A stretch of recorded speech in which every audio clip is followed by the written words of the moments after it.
2024 সালে অন্তত, তার আগের হিসেবটা এখনো পাওয়া যায়নি, 21 আর 24 সালে অন্তত আমরা এখানে উপস্থিত যতজন মাইকের আওয়াজ যাচ্ছে, আমরা প্রত্যেকে এলাকার, জেলার, রাজ্যের তৃণমূলকে টাকা দিয়েছি তার নির্বাচন লড়ার জন্য।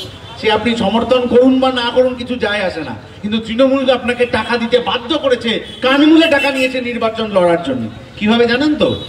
ওই যে আলোগুলো জ্বলছে, ওই যে সিএসসির বিল আসে জায়গায় জায়গায়, ওই সিএসসির বিলে যে সারচার্জটা বাড়ছে, বিলের অ্যামাউন্টটা যে প্রতি মাসে বাড়তে থাকছে, আর সিএসসির কোম্পানি গত 3-4 বছর ধরে কয়েকশো কোটি টাকা তৃণমূলকে ইলেকটোরাল বন্ডে দিতে থাকছে।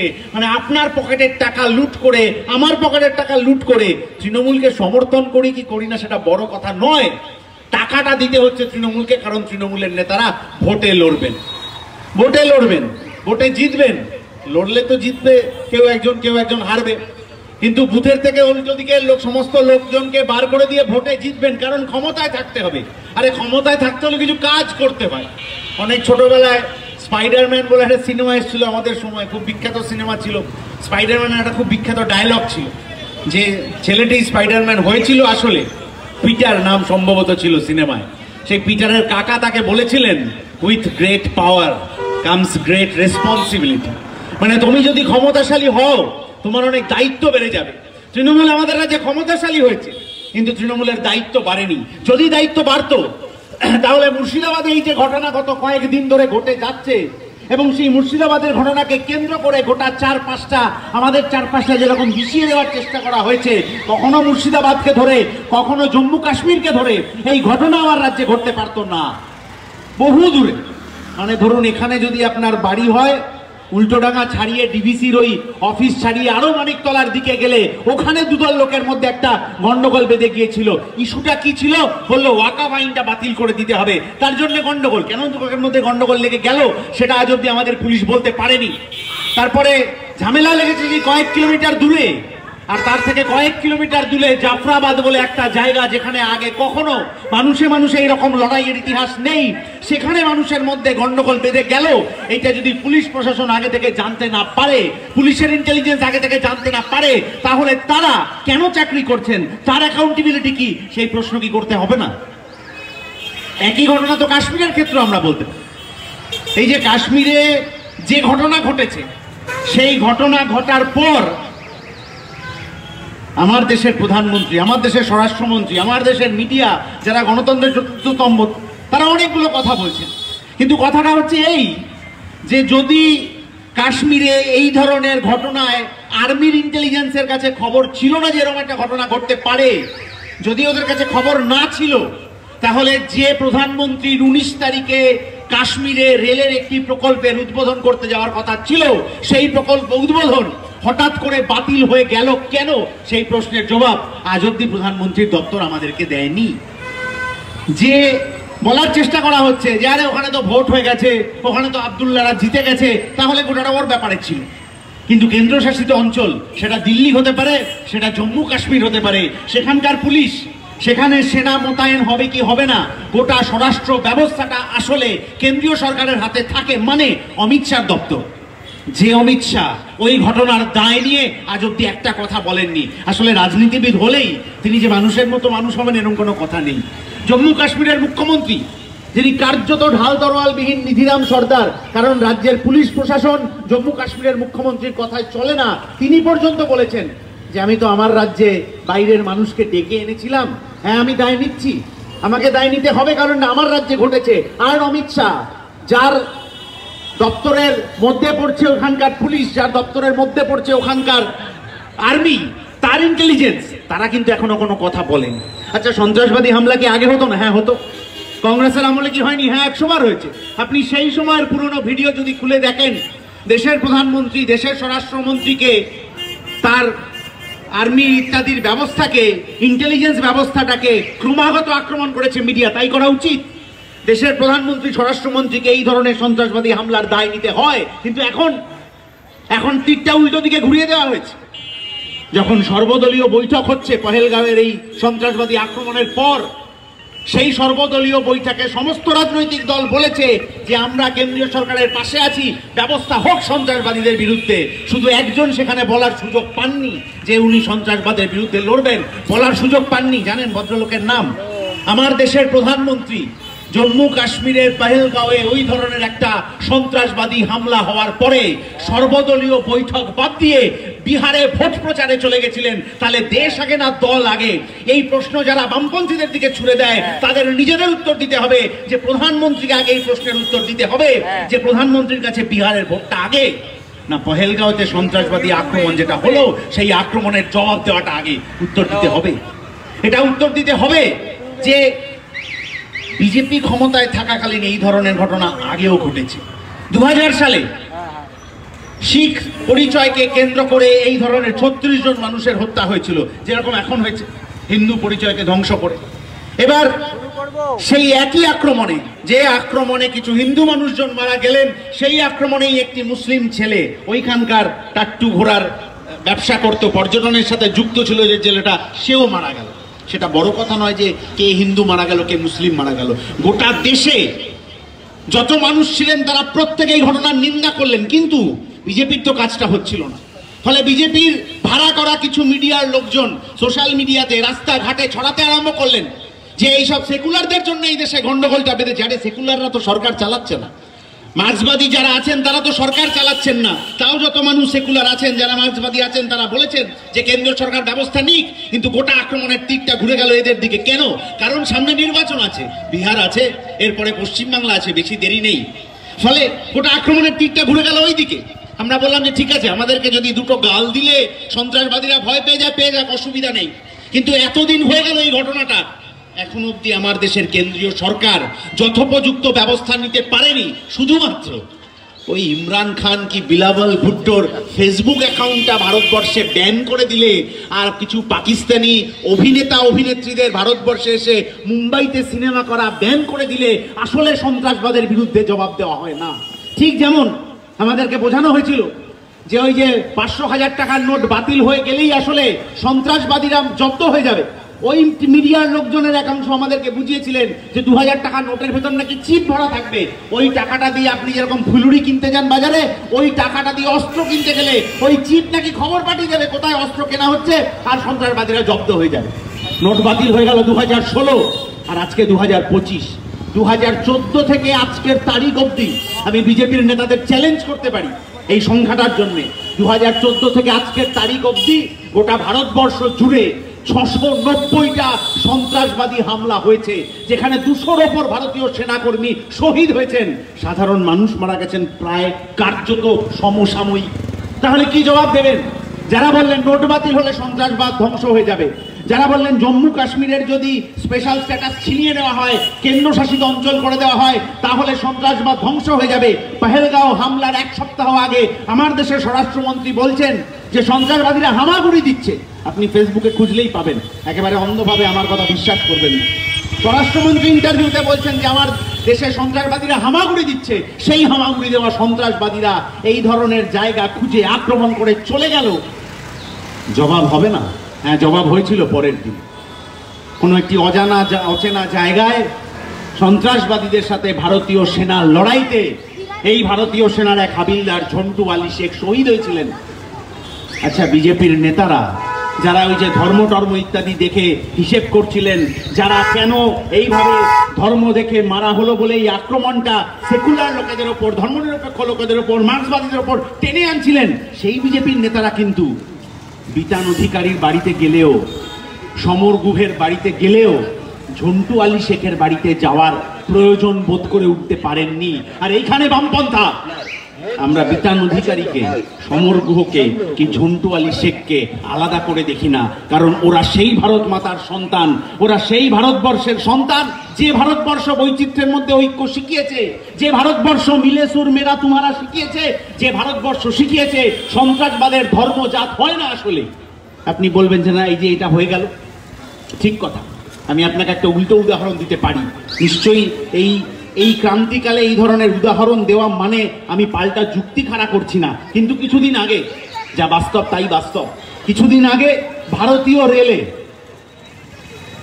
ঘুমন্ত অবস্থায় তিনজন মানুষকে ধর্ম দেখে খুন করেছিলেন, একজন আরপিএফ এর কর্মী গুলি করেছিলেন তাদেরকে ঘুমন্ত অবস্থায়, আর বলেছিলেন যোগী রাজ মে রহনা হ্যায় তো মোদি और যোগী বলকে হি রহনা পড়েগা।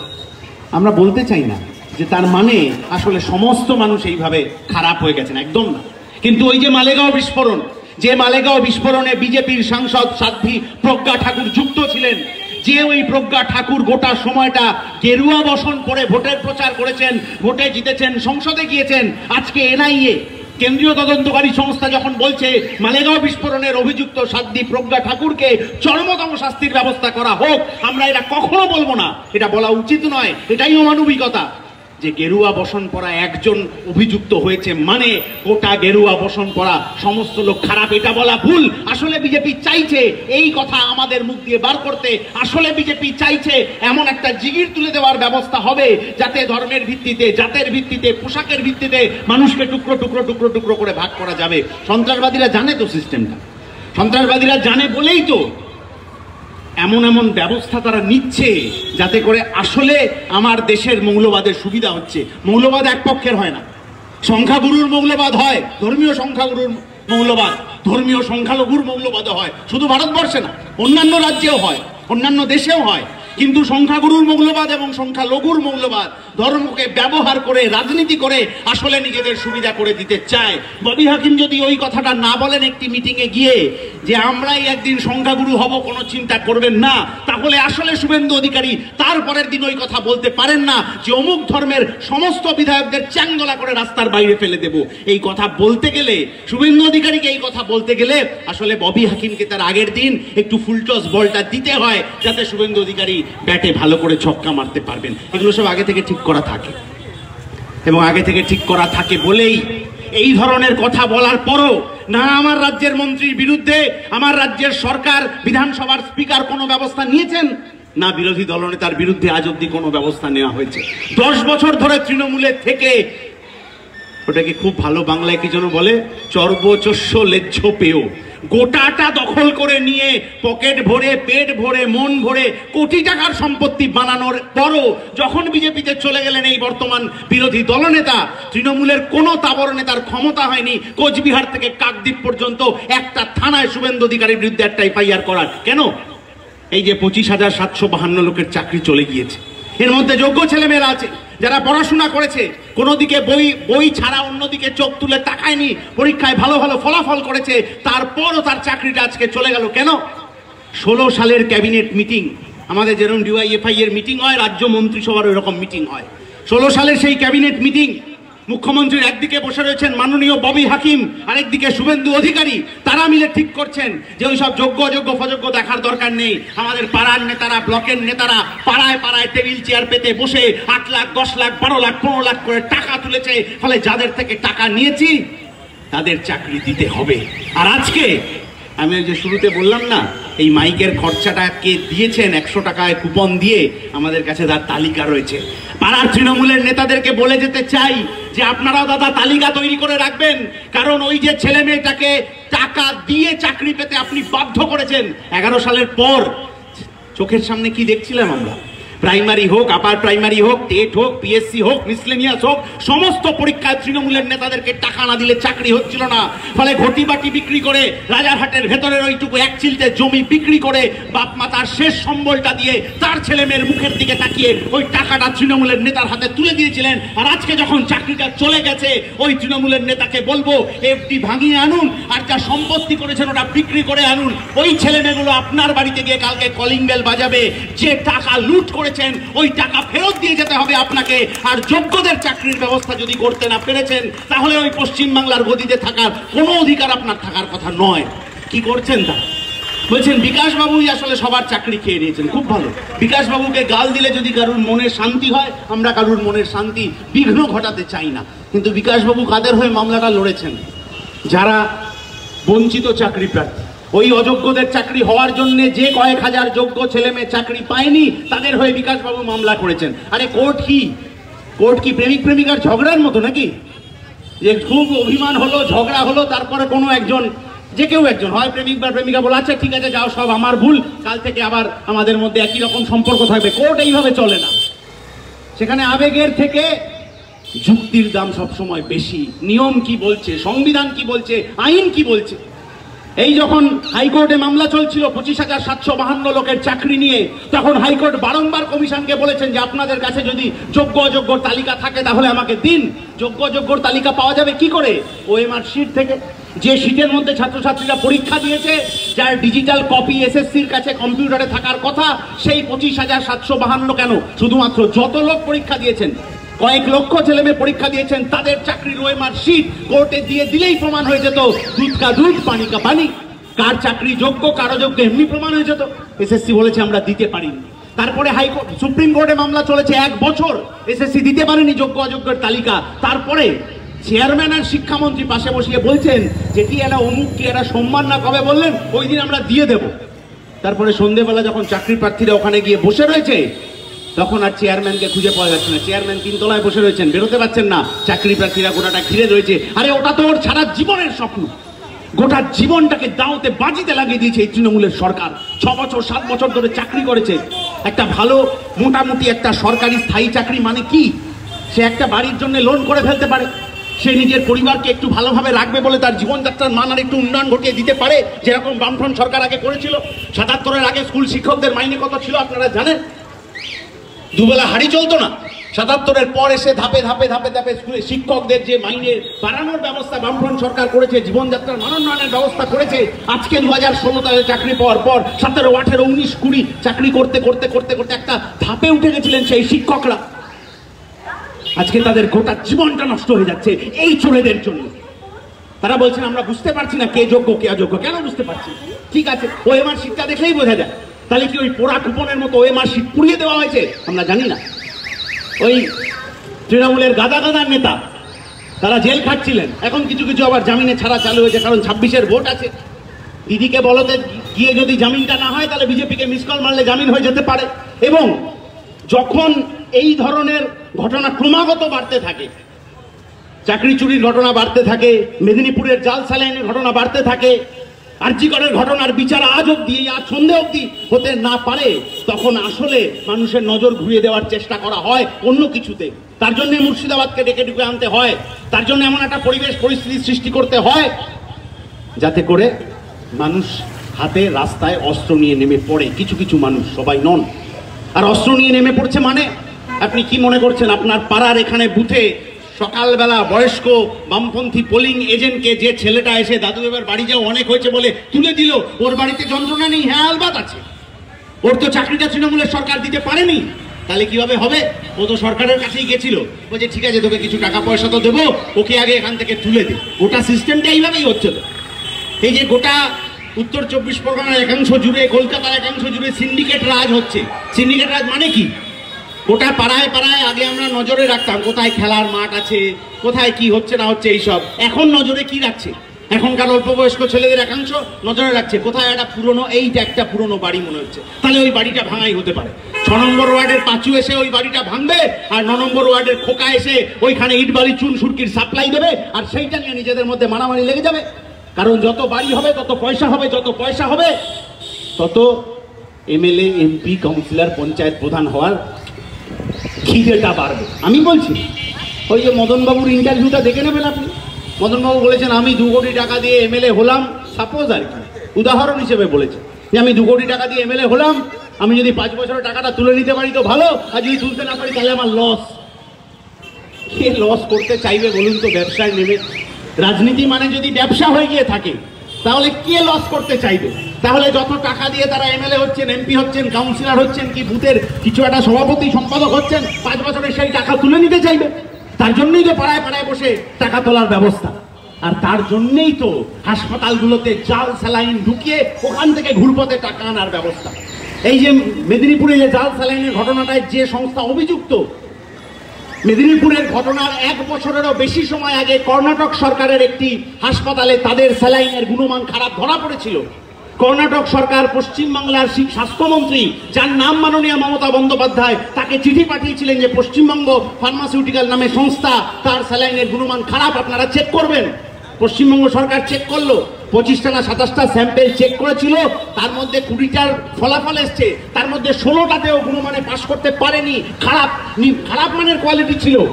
তারপরেও নিশ্চয়ই সেকুলাররা বা মার্ক্সবাদীরা বা ডিওয়াইএফআই বা বামপন্থীরা কেউ বলে দেয়নি যে পশ্চিমবঙ্গ ফার্মাসিউটিক্যালসকেই মেদিনীপুর মেডিকেলে স্যালাইনের দিতে হবে।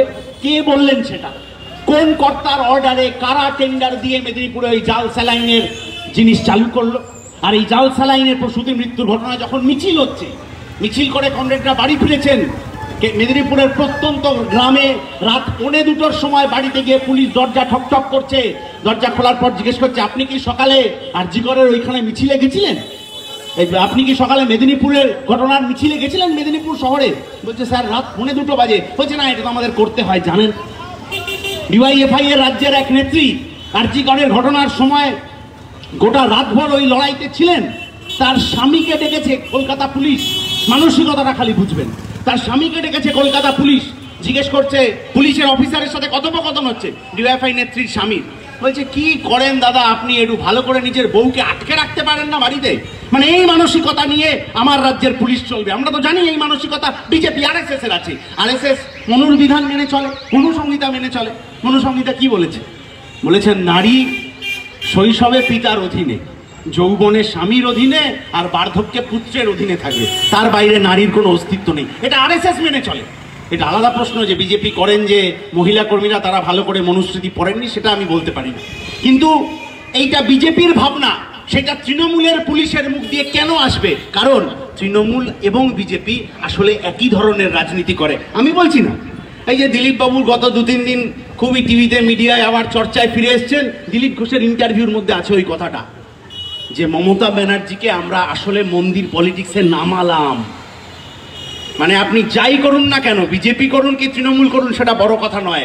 আরএসএস এর যে মোডাস অপারেন্ডি, আরএসএস এর যে রাস্তা, যে আপনাকে মন্দিরের রাজনীতি করতে হবে, আপনাকে ধর্ম নিয়ে মানুষকে বিভ্রান্ত করতে হবে, ধর্মকে রাজনীতির সাথে মিশিয়ে দিয়ে সাম্প্রদায়িকতা ছড়াতে হবে, দিলীপ ঘোষ এই কাজটা সফল হয়েছে বলে নিজের কলার তুলছেন। এবং তাই তো আমরা বাস্তবে দেখছি, এই যে হিডকো, যাদের টাকায় মন্দির হয়েছে, কালকে অন্য কেউ এসে যদি দাবি করেন রাজ্যের মুখ্যমন্ত্রীকে যে আমাদের ধর্মস্থানটাও হিডকোর টাকায় করে দিতে হবে, তিনি করে দিতে পারেন। তারপর অন্য ধর্মের কেউ এসে যদি দাবি করেন তাও করে দিতে পারেন। কিন্তু সংবিধান কি সেই অধিকার দেয়? না। সংবিধান তো হিডকোকে অধিকার দিয়েছিল তার যে 250 কোটি টাকা আছে, সেই টাকায় এমন রাস্তাঘাট তৈরি করতে, সেই টাকায় এমন ব্রিজ তৈরি করতে, এমন শহরের উন্নয়ন করতে যাতে ব্যবসা বাণিজ্য ভালো করে হতে পারে, মানুষ ভালো করে বেঁচে থাকতে পারে। কিন্তু সেটা তারা করতে পারলো না কেন? কারণ যখন ক্রমাগত তৃণমূল আবার ওই দুর্নীতিতে নিমজ্জিত হতে থাকছে, যখন চোর ধরে জেল ভরার স্লোগানটা আবার একটু একটু করে পশ্চিমবাংলার মাটিতে চর্চা হতে থাকছে, যখন সিবিআই এর চার্জশিটে তৃণমূল নেতাদের পাশাপাশি প্রাক্তন তৃণমূল বর্তমান বিজেপি নেতা চিনু হাজরার নামও আসতে থাকছে, সেই সময় তৃণমূলের বিরোধী যে বিজেপি, তাদের যা কাজ ছিল যে এই সময় চোর ধরো জেল ভরো স্লোগান দেওয়া, সেটা না করে তারা কি করছেন আপনি দেখছেন গত 3-4 দিন তারা কি করছে। দিলীপ বাবুর চরিত্র নিয়ে কি জানো না, আমি তো ভুলেও যাই আসলে, এত রকম কালারফুল ক্যারেক্টার মনে রাখা খুব মুশকিল। সৌমিত্র খা দিলীপ বাবুর চরিত্র নিয়ে উনি কথা বলছেন, ওর চরিত্র নিয়ে দিলীপ বাবু কথা বলছেন, আর গোটা পশ্চিমবাংলার মানুষকে আসলে বোঝানো হচ্ছে প্রাইম টাইম টিভি শোতে যে এইটাই আসলে বিতর্ক। আর ওদিকে 25,752 লোকের চাকরি চলে যাচ্ছে, ওদিকে মেদিনীপুর জাল স্যালাইন কাণ্ডে দোষীদের আজ অব্দি কোনো খবর থাকছে না। আরে সে তো ছেড়ে দিন, কোনো তদন্তের কোনো রিপোর্ট হয়। যখন এই বামপন্থীরা এই কথা ইত্যাদি বলতে যায়, তখন বামপন্থীদের আমলের যত রকম দুর্নীতির কথা সামনে নিয়ে আসা হয়, তার একটার কমিশনের রেজাল্ট আজ অব্দি তৃণমূলের সরকার বের করতে পারেনি, পারবেও না, পারবে না। সেই কারণ বামপন্থীরা সেই দিন, আমার তো খুব সম্ভবত, আমি যদি খুব ভুল না করি, এই রাজারহাটের কোথাওই একটা মমতা ব্যানার্জি একটা সভা করেছিলেন এবং টেবিলে এত বড় বড় ফাইল রেখে দেখিয়েছিলেন যে ওই চিনার পার্কে আর কি, হ্যাঁ, সেই বড় বড় ফাইল রেখে দেখিয়েছিলেন যে এবার বুদ্ধবাবুকে জেলে দেব, তারপর গৌতম বাবুকে জেলে দেব, তারপর সুশান্ত বাবু, নিরুপম বাবু, বাবুদের নাম বলতে বলতে বলতে বলতে 14 বছর কেটে গেল। নিজের দলের অর্ধেক বাবু জেলের ভাত ফাত খেয়ে ঘুরে এলো, বিজেপিকে মিস কল দিয়ে ছাড়া পেল, কিন্তু একজন বামপন্থীর নেতার নামে একটা কালির দাগ ওরা লাগিয়ে দিতে পারেনি। এইটা আমাদের গর্ব, এইটা আমাদের গর্ব। কিন্তু এইটা শুধু গর্বের বিষয় বলে রাখলে হবে না, কারণ পশ্চিমবাংলার এখন যা পরিস্থিতি, গোটা ভারতবর্ষ জুড়ে বিজেপি যা চাইছে, গোটা রাজ্য জুড়ে তৃণমূল তাই চাইছে। আসলে ধর্ম, জাত, পোশাক আশাকের ভিত্তিতে মানুষকে ভাগ করে দেওয়া। বলছে যাই বলুন না কেন দাদা, সন্ত্রাসবাদী মানেই কিন্তু বুঝলেন তো, ওরা যা করে না কি বলবো, ওরা তো কোথাও হেলমেট পরে না, জানেন তো, বাইকে কোনো অসুবিধা নেই। আচ্ছা, বাইকে হেলমেট পরে না, যে সেই হেলমেটটা ধরার কাজ কার? হেলমেটটা ধরার কাজ পুলিশের। কেন ধরে না? কারণ আসলে ওরা চায় যে এই ধরনের ভাবনা মানুষের মধ্যে বেশি বেশি করে উদ্রেক হোক। বলছে জানেন, ওরা এদিকে ওদিকে ওই যে লুঙ্গি পরে ঘোরে। আমি খুব অবাক হয়ে গেছিলাম এটা একজনের কথা শুনে, যে লুঙ্গি পরে ঘোরে তাহলে কি প্রবলেম? বলছে না না, লুঙ্গি মানে তো ওরা। এবার আমার স্মৃতিতে আসছে, আমি ছোটবেলায় আমার বাড়িতে আমার বাবাকে লুঙ্গি পরে ঘুরতে দেখেছি। আর এখনো আশেপাশে অনেক মানুষ থাকতে পারেন যারা এখনো লুঙ্গি পরে ঘোরেন, কিন্তু এই যে একটা নির্দিষ্ট পোশাকে, একটা নির্দিষ্ট ঘটনাকে কেন্দ্র করে মানুষকে একটা ধর্মের রূপ দিয়ে দেওয়া এবং সেই ধর্মকেই অন্য ধর্মের বিরুদ্ধে ব্যবহার করার চেষ্টা, এইটা তৃণমূল এবং বিজেপি উভয় পক্ষ করছে। না হলে মমতা ব্যানার্জি কখনো এই কথা বলতে পারেন যে গরু দুধ দেয় তার লাঠি খেতে হবে? কেন বললেন? ইচ্ছাকৃতভাবে এইগুলো বলা। মুর্শিদাবাদের ঘটনার এতদিন হয়ে গেল, এখনো অবধি রাজ্যের মুখ্যমন্ত্রী মুর্শিদাবাদে গিয়ে উঠতে পারলেন না, কারণ মণিপুরের ঘটনার এতদিন হয়ে যাওয়ার পরও আমার দেশের প্রধানমন্ত্রী মণিপুরে গিয়ে উঠতে পারেননি। ওখানে যেরকম কুকি আর মেইতেইদের মধ্যে ঝগড়া লাগিয়ে দেওয়া গেছে, কে পাহাড়ে থাকবে কে সমতলে থাকবে, সেই নিয়ে দিনের পর দিন রক্তক্ষয়ী সংগ্রাম হয়েছে। বিজেপির নেতা মন্ত্রীদের বাড়ি চলে গিয়েছে, কিন্তু প্রধানমন্ত্রী একটা শব্দ হিসেব করে বলে উঠতে পারেননি। একই ঘটনা পেহেলগাঁওকে কেন্দ্র করে হয়েছিল। পেহেলগাঁওয়ের ওই ছবিটা আপনারা দেখেছেন, সদ্য বিবাহিতা তরুণ গবেষক মহিলা হিমাংশী নারওয়াল, তিনি বসে রয়েছেন, অঝোর ধারায় কাঁদছেন, তার স্বামীর মৃতদেহ পড়ে রয়েছে সামনে, চিৎকার করে সাহায্যের জন্য আবেদন করছেন, গলা দিয়ে ভালো করে আওয়াজ বেরোচ্ছে না। গোটা ছবিটা আমরা যারা যারা ফেসবুক খুলেছি আমাদের কার্যত নাড়িয়ে দিয়েছিল। বিরাট আলোচনা হলো, প্রচার হলো, ইত্যাদি হলো, সমস্ত মানুষ তার পাশে এসে দাঁড়ালেন যে একটা বিহিত চাই। বিজেপির লোকজন বললো যে এই তো দেখেছো, এটা হিন্দু বলেই এটা হয়েছিল, একদম যাচ্ছে তাই করে ফেলতে হবে, এই হিমাংশী নারওয়ালি আমাদের এই প্রতীক হবেন এই গোটা বিষয়টা। ফেসবুক পেজে আছে। কিন্তু গত পরশুদিন ওই নেভাল অফিসারের জন্মদিন উপলক্ষে একটি সভায় গিয়ে এই শহীদের স্ত্রী হিমাংশী নারওয়াল বলেছেন যে ধর্ম জাতের ভিত্তিতে কাউকে ভাগ করে দেবেন না। ওই ঘটনা ঘটার পর ওখানকার সাধারণ কাশ্মীরি মানুষদের কাছ থেকে যে সাহায্য সহযোগিতা আমি পেয়েছি সেটা ভোলার নয়। মানুষকে মানুষ হিসেবে বেঁচে থাকতে দিন এবং এই ঘটনায় যারা অপরাধী তাদেরকে চিহ্নিত করে কড়া শাস্তির ব্যবস্থা করুন, এইটা শহীদের স্ত্রী বলছেন। এবং যে বিজেপি ধর্ম নিয়ে জাত নিয়ে রাজনীতি করছিল তারা কাল রাত থেকে ওই শহীদের স্ত্রী যাকে ভগবানের আসনে বসিয়ে দিয়েছিল তার চরিত্র হনন করতে নেমে পড়েছে। গোটা আইটি সেল জুড়ে তার চরিত্র কি ছিল, সে জেএনইউতে পড়ার সময় কি করত, এই চর্চা চালু হয়ে গেছে। কেন? কারণ যেন তেন প্রকারে ওদের কাছে দেশের আগে দল, দল ফল বড় কথা না, দলের আগে নিজের ক্ষমতা, নিজে। এটা শুধু ওখানে নরেন্দ্র মোদী করছেন কি এখানে মমতা বন্দ্যোপাধ্যায় করছেন তা নয়, ইউপিতে যোগী আদিত্যনাথ করছেন সেটা নয়।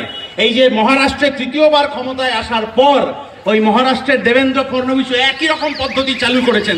মহারাষ্ট্রে কিছুদিন আগে একটি মসজিদে বোমা ফেলতে গিয়ে 2টি নাবালক ছেলে গ্রেপ্তার হয়েছিল পুলিশের হাতে। এই ধরনের ঘটনা প্রচুর ঘটে যাচ্ছে। কেন? কারণ এই যত এক একটা রাজ্যে নির্বাচন হবে বা নির্বাচনের 2 বছর 3 বছর আগে মানুষকে আসলে উত্তেজিত করে হবে ধর্ম জাতের ভিত্তিতে। তখন মানুষকে ভুলিয়ে দেওয়ার চেষ্টা করা হবে যে আমি যে রাত্রিবেলা আজকে বাড়িতে গিয়ে ভাতটা খাবো, ওই চালটা উৎপাদন করেছিলেন হুগলির বা পূর্ব বর্ধমানের কোন কৃষক, তার জাত ধর্ম আমি জানি না, জাত ধর্ম জেনে আমি তার তৈরি করা চালটা থেকে ভাত তৈরি করে খাবো না। এই যে রান্নার গ্যাসটা যে জ্বালবো, ওই গ্যাসটা আমার বাড়িতে ডেলিভারি দিয়ে গেলেন যে ভদ্রলোক, তিনি হিন্দু না মুসলিম না খ্রিস্টান সেটা আসলে আমরা জানি না, জানতে চাইও না। কোনোদিন আমাদের ভারতবর্ষে এই ঘটনা শেখানো হয়নি। এবং এই যে এখন কিছু মিডিয়ার লোকজন ইত্যাদি এই ধরনের কথা বলার চেষ্টা করছেন, অসুবিধা নেই, কিন্তু তারা বিটান অধিকারীকে নিয়ে কথা বলছেন, নারওয়ালকে নিয়ে, নাভাল অফিসার নারওয়ালকে নিয়ে কথা বলছেন, কিন্তু ঝন্টু আলী শেখকে নিয়ে কথা বলতে তাদেরকে দেখছি না। এই আমি চ্যালেঞ্জ করতে পারি যে ওই বিজেপির নেতাদেরকে যদি আপনি কনাথ ভট্টাচার্যের নাম জিজ্ঞেস করেন যে কে ছিলেন কনাথ ভট্টাচার্য, কোথায় তার মূর্তি রয়েছে, কেন তার মূর্তি তৈরি করা হয়েছিল কলকাতা শহরের বুকে একটি জায়গায়, ওই বিজেপির নেতারা বলতে পারবে না। কার্গিল যুদ্ধে শহীদ হওয়া বাঙালি লেফটেন্যান্ট অফিসার বরানগরে বাড়ি ছিল কনাথ ভট্টাচার্য, বিজেপির নেতারা তাকে মনে রাখেননি, কারণ সেটা এখন আর প্রয়োজন নেই। কারণ এখন প্রয়োজন হয়েছে নতুন কিছুর, যেটা দিয়ে ওরা ভোটের বৈতরণী পার হতে পারবেন। একদিকে ভোটের বৈতরণী পার হবেন, অন্যদিকে রান্নার গ্যাসের দাম বেড়ে যাবে। আপনি রেস্টুরেন্টে খেতে যাবেন 5% জিএসটি, আর আপনি একটা জীবনদায়ী ওষুধ কিনতে যাবেন, ক্যান্সারের ওষুধ কিনবেন কি সাধারণ সর্দি কাশির ওষুধ কিনবেন, 12 থেকে 18% জিএসটি দিয়ে আপনাকে ওষুধ কিনতে হবে। ধর্মের নামে, সাম্প্রদায়িকতার নামে অন্য ধর্মের মানুষকে মারো কাটো এই বলে ওরা আমাদেরকে ভুলিয়ে রাখার চেষ্টা করবে, আর অন্যদিকে আমাদের পকেটের টাকা লুট হয়ে যাবে। আমাদের বাড়ির বেকার ছেলেমেয়েদের চাকরি হবে না, আমাদের বাড়ির ছেলেমেয়েরা ভালো করে পড়াশোনা শিখতে পারবে না, আর ইতিহাস ভূগোল বই সব নতুন নতুন করে লিখে এই রাজা ওই রাজার গল্প বলে আমাদেরকে ভুলিয়ে রাখার চেষ্টা করা হবে। খুব রোদ যখন থাকে দুপুরবেলা, সানগ্লাস পরলে এমনি চোখের রোদটা কম লাগে ঠিকই, কিন্তু সানগ্লাস আমার গোটা শরীরকে আটকে রাখতে পারে না। আমি সানগ্লাস পরে নিতে পারি, কিন্তু ভারতবর্ষের গোটা 140 কোটি মানুষের সানগ্লাস কেনার ক্ষমতা হয়নি। ফলে তারা ওই কড়া রোদের মধ্যে দাঁড়িয়েই তার রুটি রুজির যন্ত্রণার লড়াই করার চেষ্টা করেন, যে লড়াইয়ে আমরা শরিক হয়েছি। আমি যদি খুব ভুল না করি, এই রাস্তা দিয়েই 2023 সালের শেষ দিকে আমরা ইনসাফ যাত্রা নিয়ে গেছিলাম। 50 দিন ধরে কোচবিহার থেকে কাকদ্বীপ পর্যন্ত হেঁটেছিলাম, সকাল থেকে রাত পর্যন্ত। শুধুমাত্র ওইসব ভোটের ব্যাপার নেই, ডিওয়াইএফআই ভোটে লড়ে না। ডিওয়াইএফআই মানুষের দাবি দেওয়া শুনতে চেয়েছিল, আর উত্তর দিনাজপুরের মানুষ বলেছিলেন যে 1400 টাকার সার সেটা 2700 টাকা দিয়ে কিনতে হয়, যার জন্য সবজির দাম কার্যত 3 গুণ হয়ে কলকাতা শহরে এসে পড়ে। দক্ষিণ দিনাজপুরের মানুষ বলেছিলেন প্রতি বছর 1000-এর বেশি নাবালিকার বিবাহ এবং নাবালিকার গর্ভপাত দক্ষিণ দিনাজপুর জেলায় প্রতি বছর হয়ে যাচ্ছে। কেন্দ্রের সরকার, রাজ্যের সরকার, বড় বড় নেতা মন্ত্রীরা কেউ পাত্তা দেন না। আর আজকের দিনে দাঁড়িয়ে যখন আমি আপনাদের সামনে বক্তৃতা করছি, এই সময় দাঁড়িয়ে দার্জিলিং যে পাহাড় হাসছে বলে সবাই দাবি করছে, সেই হাসির পাহাড়ে 26টা চা বাগান বন্ধ, আর 20টা চা বাগানে গত 6 মাস ধরে যারা চা বাগানের শ্রমিক তারা মাইনেও পাচ্ছেন না, রেশনও পাচ্ছেন না। যে বিজেপির নেতারা উত্তরবঙ্গ থেকে ওই দার্জিলিং থেকে সাংসদ হয়েছেন, বিধায়ক হয়েছেন, যে রাজ্যের মন্ত্রীরা দার্জিলিং পাহাড় হাসছে বলে কোটি কোটি টাকার বিজ্ঞাপন দিচ্ছেন আমাদের পয়সায়, তারা কিন্তু মানুষকে বাঁচানোর লড়াইতে থাকছেন না। মানুষকে বাঁচানোর লড়াইতে ছিল ডিওয়াইএফআই। ওই করোনার সময় রেড ভলেন্টিয়ার হিসেবে গোটা এলাকায় কার খাবার লাগবে, কার অক্সিজেন লাগবে, কার ওষুধ লাগবে, ওই লড়াইতে পড়েছিল ডিওয়াইএফআই। মহিদুল ইসলাম মিদ্দা, বাঁকুড়ার 31 বছর বয়সী একটা ছেলে, ওর টোটো চালানোর ওপর ওর 6 জনের পরিবার নির্ভরশীল ছিল। সব বেকারের কাজ চাই বলে বাঁকুড়ার কোতলপুর থেকে নিজের কাজ বন্ধ করে কলকাতায় এসছিল। এমনি এমনি নিজের স্বার্থের জন্য আসেনি। কিন্তু সেই মহিদুল মিদ্দা যখন খুন হয়, তার বাড়িতে কিন্তু বিজেপির নেতা, তৃণমূলের নেতা কেউ যাওয়ার প্রয়োজন বোধ করেননি। আনিস খানের বাড়িতে কিন্তু ববি হাকিম গেছিলেন। কেন গেছিলেন? আনিস খানের বাবাকে কিনতে চেয়েছিলেন। শুধু ববি হাকিম না, ওই আরেকজন আছেন, কোন একটা জায়গা থেকে কি সব চামচ ফামচ চুরি করে এনেছিলেন বিদেশ থেকে, সেই ভদ্রলোককে তৃণমূলের লোক হিসেবে পাঠানো হয়েছিল। মধ্যরাত্রে আনিস খানের বাবাকে গিয়ে বলেছিলেন যে কত লাগবে বলুন, খালি লড়াইটা বন্ধ করে দিতে হবে। আনিস খানের বাবা বলেছিলেন যে আপনি এখান থেকে আসুন, আপনি সম্মানীয় ব্যক্তি, কিন্তু যতদিন বেঁচে থাকবো ততদিন আমার ছেলে শুধু নয়, গোটা পশ্চিমবাংলায় গত 13 বছর ধরে যে না ইনসাফি হয়েছে, ওই না ইনসাফির বিরুদ্ধে ইনসাফের লড়াই আমি চালিয়ে যাব। ওই চোরটা চিটিংবাজদের সেদিন এলাকা ছাড়া করেছিলেন এলাকার মানুষ, এবং সেই এলাকার মানুষকে সাথে নিয়েই আমাদের এই এলাকার ডিওয়াইএফআই এর সম্মেলন, সেই মানুষকে সাথে নিয়েই আমাদের এই এলাকার ডিওয়াইএফআই এর কর্মসূচি, যে কর্মসূচি আসলে আমাকে একটা বিকল্পের কথা দেখাবে। আমাদের পরবর্তী প্রজন্ম যারা আর কি দুধে ভাতে থাকার কথা ছিল, তার আর ডাল ভাতে থাকার মতো পরিবেশ পরিস্থিতি আসলে এই পশ্চিমবাংলায় এখন নেই। কিন্তু শুধু নেই বলে আমরা হাল ছেড়ে দেওয়ার লোক নেই। এই নেই রাজ্যের বাসিন্দা হিসেবে আমাদের এইখান থেকে লড়াই শুরু, এবং এইখান থেকে লড়াই শুরু আসলে একটা বিকল্প আমার পরবর্তী প্রজন্মর কাছে হাজির করতে হবে। যে পরবর্তী প্রজন্ম নিউ এডুকেশন পলিসির চাপে পড়ে ভালো করে পড়াশোনা শিখতে পারছে না। আমার রাজ্যে গত 13 বছর ধরে একটা কারখানা না হওয়ার জন্য যে নতুন প্রজন্ম কাজ করতে পারছে না। আমার রাজ্যে 100 দিনের কাজ বন্ধ হয়ে যাওয়ার জন্য যে পরিযায়ী শ্রমিককে বাধ্য হয়ে কেরালায় 900 টাকা ডেইলি ওয়েজে কাজ করতে যেতে হচ্ছে, তাকে এই পশ্চিমবাংলায় ফিরিয়ে আনতে হবে। এই নাবালিকা বিবাহ, তার উপর যে নির্যাতন হচ্ছে, তার বিরুদ্ধে রাজ্যের কেন্দ্রের সরকার কোনো ব্যবস্থা নিচ্ছে না। তার জন্য আমাদেরকে লড়াই করতে হবে।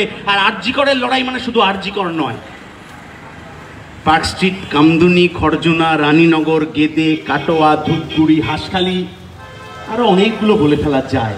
পরপর এতগুলো ঘটনার পরেও আসলে একটি ক্ষেত্রেও কারুর কোনো শাস্তি হয়নি, কারণ সমাজ বিরোধীরা জানে এটা তাদের সরকার। আর একবার যখন সরকার সমাজ বিরোধীদের ঘাড়ে চেপে পড়েছে তখন যা হওয়ার তাই হয়। ফলে আপনি একবার খুব কষ্ট করে বাঘের পিঠে চেপে পড়তে পারেন, কিন্তু একবার যদি চেপে পড়েন তাহলে আর আপনি আপনার মতো করে যেতে পারবেন না। বাঘ আপনাকে যেদিকে নিয়ে যাবে ওকেও আপনাকে সেই দিকেই চলতে হবে। কিন্তু আমরা আসলে ওই দিকের লোক নই।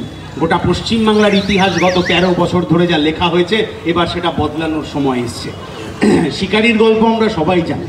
বাঘ শিকার করার পর শিকারি দারুণ সাজিয়ে গুছিয়ে গল্প লেখেন, আর আমরা সেটা সবাই পড়ে মোহিত হয়ে যাই, কারণ গল্পটা শিকারি লিখেছেন। এবার আসলে খেলা ঘোরানোর খেলা।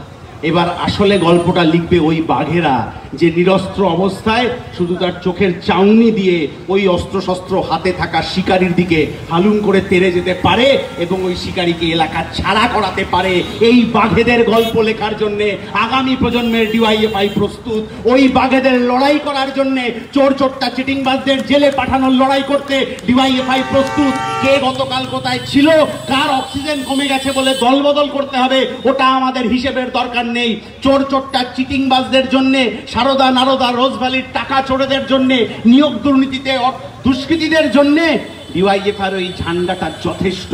আর ওই ঝান্ডাকে যারা ভয় পায় তারা কিছু আক্রমণ করতে আসতে পারে, অসুবিধা নেই। কালকে যখন তার বাড়িতে আক্রমণ হবে, যেরকম কসবায় কাউন্সিলরের বাড়িতে হলো, যেরকম মালদায় তৃণমূলের নেতার বাড়িতে হলো, তার পাশে দাঁড়ানোর জন্যও ডিওয়াইএফআই থাকবে।